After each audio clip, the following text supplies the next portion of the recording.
Holy City Center Radio, it is episode 184, and I'm your host, Christian Sanger. Today is Wednesday, October 18th, 2023. Lots to talk about today as usual, so I won't waste much of your time, but I do hope you are on your way to having a great day, or if you're winding down, I hope your Wednesday went all right.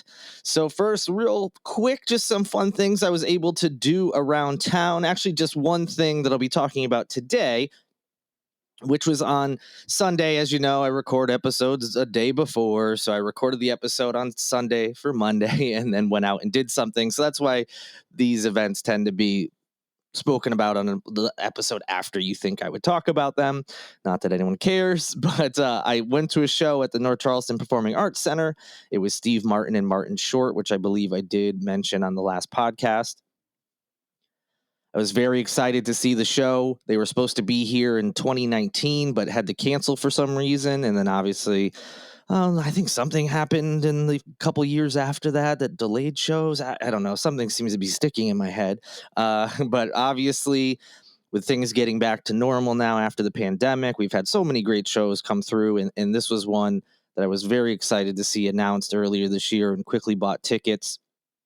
I mean, obviously, they're both comedic legends, and they're seeing a resurgence of popularity with the show Only Murders in the Building. And they've also had this version of the show they tour with, I believe, on Netflix. It was on some streaming platform, but this was an all-new show. Same idea if you saw the special on Netflix, where they both come out. They kind of split time. They'll do some things together. They kind of razz each other, almost like a roast of sorts. They've got some video clips that play periodically, when they're taking a break or there's a set change of sorts. They sit down and chit chat and share stories. Obviously, it's not off the cuff. These are planned. So, they've got funny stories about meeting celebrities or working on movies and things like that. And it was just cool to get some background on stories about famous movies or being on Saturday Night Live, things like that. They also had the piano player, the band leader from Jimmy Kimmel Live. He tours with them. So he was out there. He was taking part in some of the bits. There was music, of course. The bluegrass group that Steve Martin tours with. That's right. Steve Martin is a banjo player. They were there. They had a nice little break where they, played a couple songs. They were phenomenal. I'm not a huge bluegrass fan, but they were really, really great. The violinist just killed it. And, it was just a fun night overall. Not exactly family friendly. There were some naughty words and, innuendos and things throughout the show. But nothing too crazy. But most of the crowd was skewing a little bit older. Didn't see any kids really that I can remember. But the crowd was excited. Some were really, really excited, as they should be, to see these legends, giving them a standing ovation just as they were walking out. So it was cool that, it's always fun to be at a show when people are excited. And, ostensibly, any show you go to, that's the case, at least these bigger venue shows. But it is nice when everybody's just in a good mood and enjoying everything that's going on. But yeah, it was just a very enjoyable show. I'm glad I was able to see it, especially after thinking I was going to catch them a couple years ago. And it was just a lot of fun. If it comes through town again, I would recommend checking it out, particularly if you're even vaguely familiar with both of them. Just a fun show. And, if you're not a stand-up fan, this is it's almost like a variety show with the amount of different things that they do. But, for two guys in their 70s, it's hard to tell. Sometimes they're spry, they're funny, they're on top of their game, and they're still very much performing at a high level. So just a lot of fun. So definitely recommend it if they bring this tour somewhere close to Charleston in the future or swing back in another year. Other than that, I've just been preparing for the Charleston Mayoral Candidates Forum that I will be moderating on this coming Monday. So just under a week away now. It'll be at the Charleston Museum. It's being put on by the Historic Charleston Foundation. I'm looking forward to that. It is free to attend, but you do have to register. So be sure to click on the link in the show notes where you'll be able to do that. I've also been continuing my October spooky season, watch of movies and television shows of the horror bend. And I have been watching The Fall of the House of Usher. If you recognize that title, it's, of course, the name of a work by Edgar Allan Poe. You may know this. Hard not to if you've lived in Charleston for any amount of time, but Poe has ties to the area, specifically Sullivan's Island, hence Poe's Tavern being out there. And the show essentially, it's loosely based on The Fall of the House of Usher, but really on overall this 8-episode series is just a tribute to Poe in general. The character names all come from some of his works. The titles to each episode come from stuff that he's written, and you'll notice all sorts of kind of hat tips to Edgar Allan Poe and his works and his life and history. So if you know anything about him, it's also fun just catching those little kind of Easter egg things. But it was a fun show. Even if you're not super familiar with his work, it's kind of a psychological thriller. Yeah, there's a few jump scares here and there, but they didn't really heavily rely on that.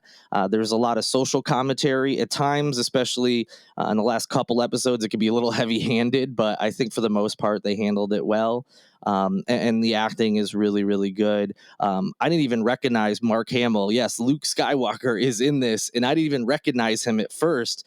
I was like, wait, who is this actor? And then, of course, once I looked up, I was like, oh my God, of course. He just did a really phenomenal job when you don't even recognize an actor that is as famous as he is. And I know, if you're not a Star Wars fan, you might not know much about him. And even if you are, that's like his biggest thing. He's done other works, obviously, especially voiceover. But regardless, that's someone you normally would recognize, a star with that kind of name recognition. So he did a great job kind of getting, if you can get lost in that character that you don't even realize who the actor is. So he was a highlight. And Carla Gugino, who is an actor I really, really like and have seen her in plenty of other works. She did a phenomenal job as well. So if you're looking for something spooky, something new to watch this October, I definitely recommend The Fall of the House of Usher on Netflix. 8 episodes. Again, kind of a psychological thriller, fun to watch. Definitely recommend checking it out.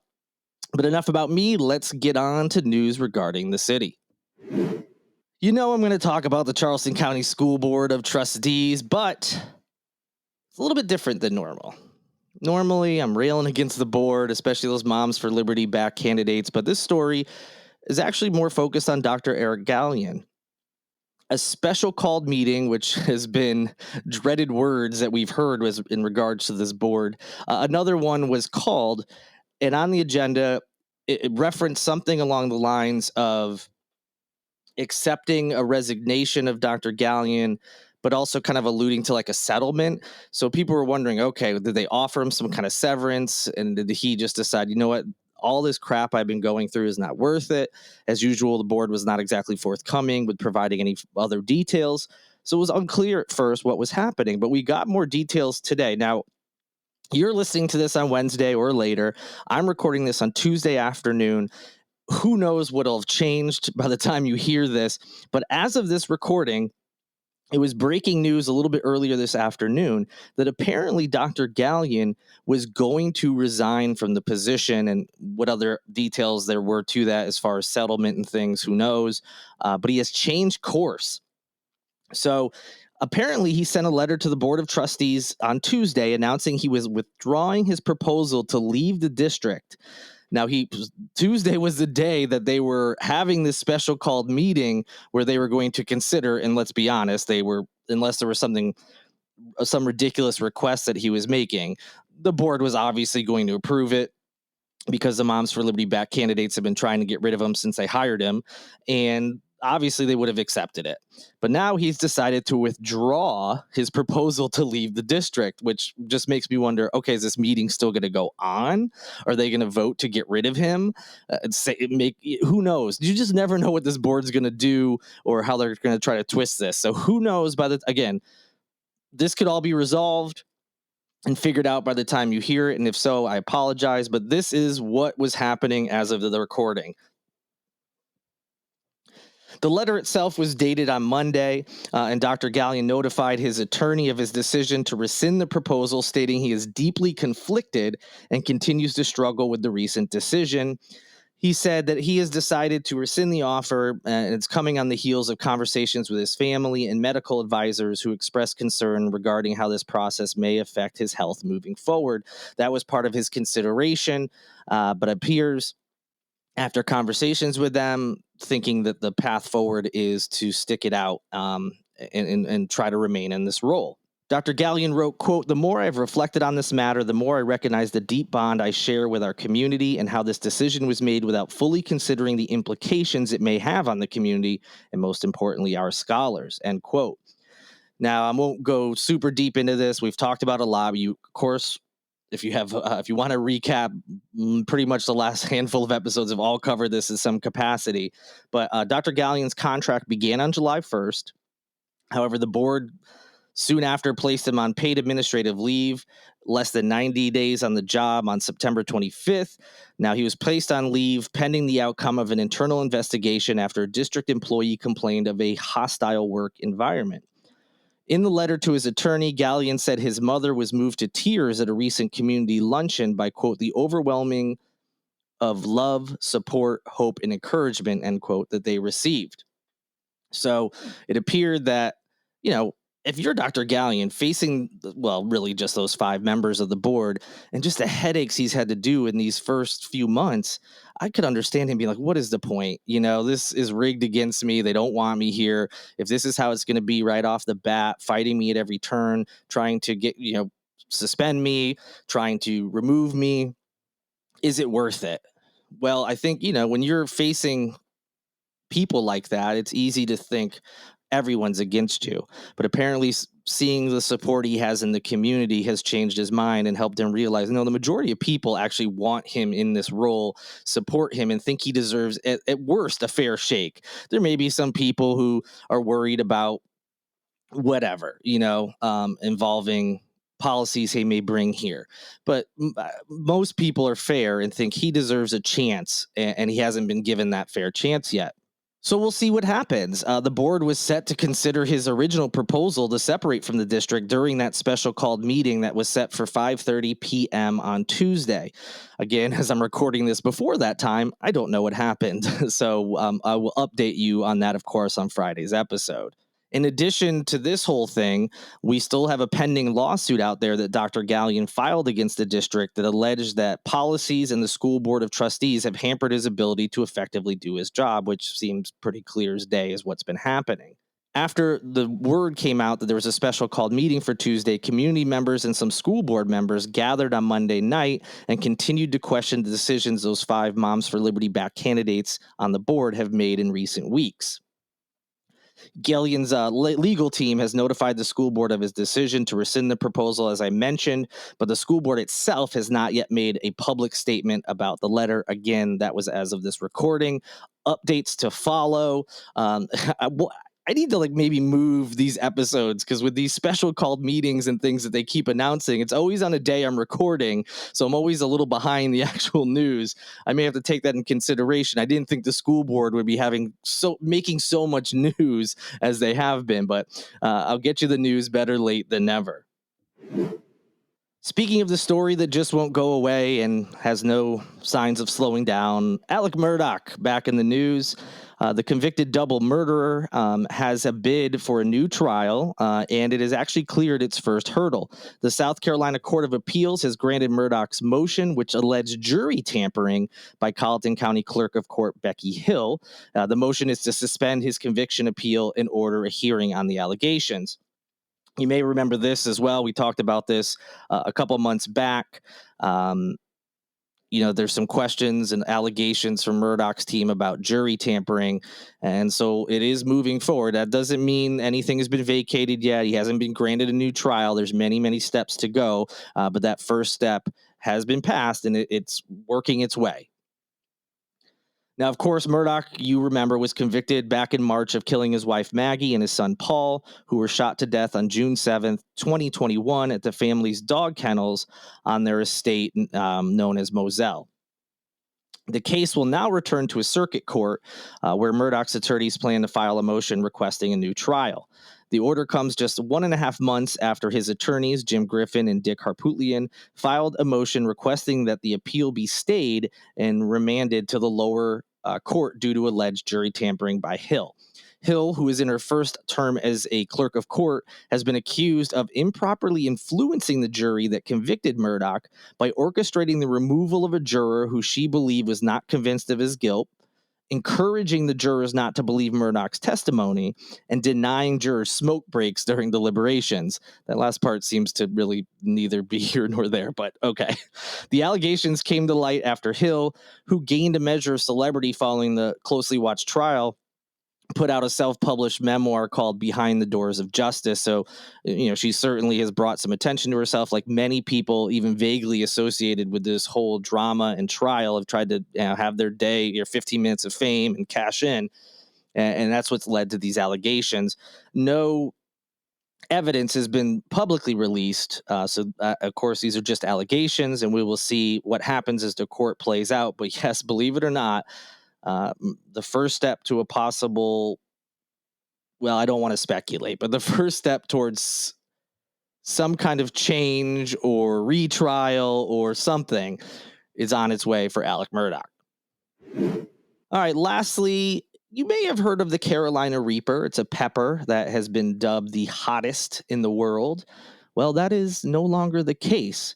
Eddie Curry, the South Carolina hot pepper expert who actually crossbred and grew the Carolina Reaper, has come out with a new pepper that is now the world's hottest. Now, that Carolina Reaper is hotter than most pepper sprays police use to subdue criminals. Of course, we all know what pepper spray is. But now that he's broken his own original record with something he's calling Pepper X. So it was publicly named the hottest pepper in the world on October 9th by the Guinness Book of World Records, beating out the Reaper. And this has been a decade-long hunt by Curry to perfect a pepper that he says provides, quote, immediate brutal heat, end quote. So what is it like to eat one of these peppers? I can tell you a little bit about Carolina Reaper. There was it may still be, I can't remember, but there was some place on the market that was selling hot sauces, jellies and other like condiment style things. But the focus was predominantly on like hot sauces and different types of items that just provide heat. They had some kind of option at right at the counter where you could do this challenge where you could put a little bit of a hot sauce that wasn't even just the Carolina Reaper. It was mixed with other things, but included the Carolina Reaper pepper. I had to sign a waiver to do it, saying like, oh, if I pass out, if whatever, I can't sue them, basically. That should have been my first indication that I shouldn't be doing this. I put the tiniest little drop from this little, container they had with whatever it was called that it included the Carolina Reaper pepper. Tiny little drop on a tortilla chip, ate the entire tortilla chip with just a little dot like in the center. And I wanted to die. It was awful and almost immediate. You get a little bit of the flavor and it's not so bad. Then you feel the heat just like you would with any other, fairly hot sauce, or you get, buffalo wings. And then it just all of a sudden, mouth is watering, sweating, just like immediate panic over, oh my God, this sucks so much. I was not happy at all. And again, that was from a tiny drop of a hot sauce that just had the Reaper in it, not even just the Reaper on its own. So I hated it. Most people would hate it if they even bothered trying it, and I don't recommend it. But you know how people are. And look, don't get me wrong. I like hot stuff. I like hot sauces. But I don't like it when it's not fun to eat. I don't mind a little heat, a little sweat, as long as the flavor's good, of course, too. That's the other thing. It's no fun if it's just hot and it's not a good tasting sauce or whatever. But this is just too much. So if that was too much, Pepper X has got to be way too much. So what is it like to eat the pepper? Well, Curry did it. And he said, quote, I was feeling the heat for 3.5 hours. Then the cramps came. Those cramps are horrible. I was laid out flat on a marble wall for approximately an hour in the rain, groaning in pain. What a ringing endorsement. Don't you want to run out and try it right now? Do you want to be miserable for almost 4 hours? Oy. Speaking of people who've eaten it, Curry is one of only 5 people who have eaten an entire Pepper X pepper so far. So, how do they measure heat? You may have heard this term before, the Scoville heat units. That is how heat in peppers is measured. 0 on that scale would be something that's bland. For comparison, a regular jalapeno pepper registers about 5,000 units. A habanero, which was the record holder since about 25 years ago, was the record holder 25 years ago, and has been topped by other peppers since then, typically tops at 100,000. So if you've ever had a jalapeno, it's 5,000 units. Habanero, if you've had that, it jumps up pretty significantly to 100,000. How does that compare to first the Reaper? The Reaper was 1.64 million units. So the record holder from 25 years ago was 100,000. Carolina Reaper comes along, 1.64 million, which is insane. What about Pepper X? 2.69 million units. I mean, it's just, there's no need for this. By comparison, pepper spray, which if anybody's ever been sprayed by, I thankfully have not, is miserable looking, sounding. I know people in law enforcement and other, whether it's FBI or whatever, sometimes when they go through trainings, they have to, feel what it's like to be pepper sprayed to get an idea of what happens and the effects it has on people. And no one seems to think it's a fun time. If you've ever seen it being sprayed on, an alleged criminal, I guess I should say, because we know how that goes. It doesn't look like something that's fun. And that is 1.6 million units. So the Carolina Reapers was a little bit higher than that. Meanwhile, bear spray advertises to be 2.2 million units. So obviously more, because bears are much bigger than a human. So that means Pepper X not only is hotter as far as the Scoville heat unit than pepper spray, it is hotter than bear spray. Again, why? Why are we doing this? Why are we doing this? Who wants to eat this? Pepper X has been in the works since Curry last set the hottest pepper record back in 2013 with the Reaper. And so he's been working on this. One of the reasons is because he didn't really trademark or set any kind of regulations. He was like sharing the seed from this pepper that he created. And then people, of course, were selling their own versions of it, growing their own versions, and were kind of cashing in on it. This time he kind of wants to protect his product a little bit more. So that was part of the reason. So we'll see what happens. He said Pepper X is a crossbreed of the Carolina Reaper, and what he would only classify as a pepper that a friend of his from Michigan sent him. He said the pepper was brutally hot. We don't know what it is. He's being tight-lipped about it. Again, I don't care because I don't want this. Who's asking for this? Do not recommend. So if you try this pepper because you heard it on this podcast, remember that I said don't do it. More power to Mr. Curry. Hope his business does well, but I do not recommend this. That is just my 2 cents based on my previous experience with a pepper that's not even anywhere near as hot as this one, apparently. All right, enough pepper talk. It's time to say goodbye. I hope you enjoyed this episode. I will update you on everything that may or may not have happened with this school board meeting on Friday's episode. Enjoy the rest of your week. Big thank you to Lindsay Marie Collins for producing this episode. Also, thank you to Tyler Boone, whose music you hear in this episode. And a big thank you to all of you for listening. If you can, please rate and review this podcast. Be sure to subscribe so you don't miss any episodes. And if you want to go that extra mile, which I appreciate, you can go to patreon.com/holycitycenter to sign up for one of those support tiers, or go to holycitycenter.com/shop to pick up some sweet merch. I'll catch you all on Friday. Stay away from Pepper X. And until Friday, good night and good luck.